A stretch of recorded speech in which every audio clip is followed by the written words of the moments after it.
Hi friends, இன்னைக்கு நாங்கள் homemade pizza எப்படி செய்யறேன்னு பார்ப்போம். அதுக்கு முன்னுக்கு இந்த சேனல் பிடிச்சிருந்தா லைக் பண்ணுங்க, கமெண்ட் பண்ணுங்க, சப்ஸ்கிரைப் பண்ணுங்க. வாங்க நாங்கள் வீடியோக்கு போகலாம். பீட்சா செய்வதற்கு தேவையான பொருட்கள்: சில்லி சோஸ், கறிமிளகாய், சீஸ், மொசரல்லா சீஸ்,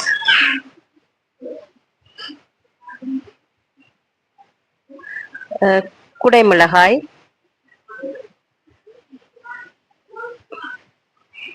மற்றது வெங்காயத்தை நீள வாக்கில் வெட்டி வச்சிருக்கு. மற்றது சிக்கனை பொரிச்சு வச்சிருக்கிறோம். மற்றது சில்லி ஃப்ளேக்ஸ்,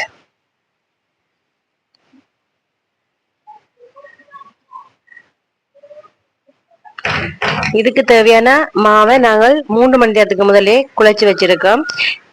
1 கிலோ கோதுமை மாவுக்கு 1 ஸ்பூன் உப்பு, 2 ஸ்பூன்ஸ் ஈஸ்ட் போட்டு நாங்கள் அதை செய்து வச்சிருக்கோம்.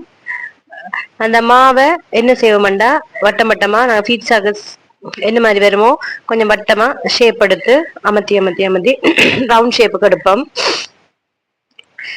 இப்ப நாங்கள் அந்த ஷேப் எடுத்துட்டோம். வடிவ அமர்த்தணும். ஆகலம் மெல்லிய பதமும் இல்லாமல் ஆகலம் விருத்தகரம் பதவும் இல்லாமல் எடுத்த பிறகு நாங்கள் ஃபோக் வச்சு அந்த ஹோல்ஸ் மாதிரி அமர்த்தி விடணும். ஹோல்ஸ் ஆறதுக்கு டக்குன்னு பேக் ஆகும்.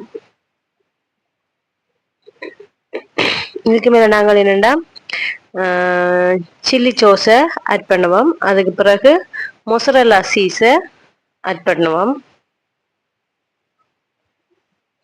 அது பிறகு வெட்டி வச்ச வெங்காயத்தை நீளால தூவி விடுவோம். அது பிறகு குடைமிளகாயை போடுவோம்.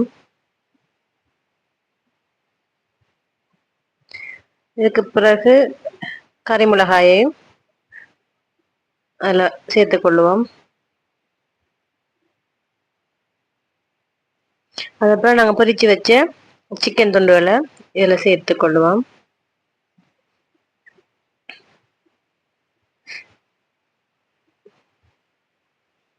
இந்த மீண்டும் கொஞ்சம் மொசரல்லா சீஸை மேலால கொஞ்சம் ஆட் பண்ணுவோம். அது பிறகு சில்லி ஃப்ளேக்ஸை எங்களுக்கு தேவைக்கேற்ற உரைப்புக்கேற்ற மாதிரி நாங்கள் தூவிக்கொள்ளலாம்.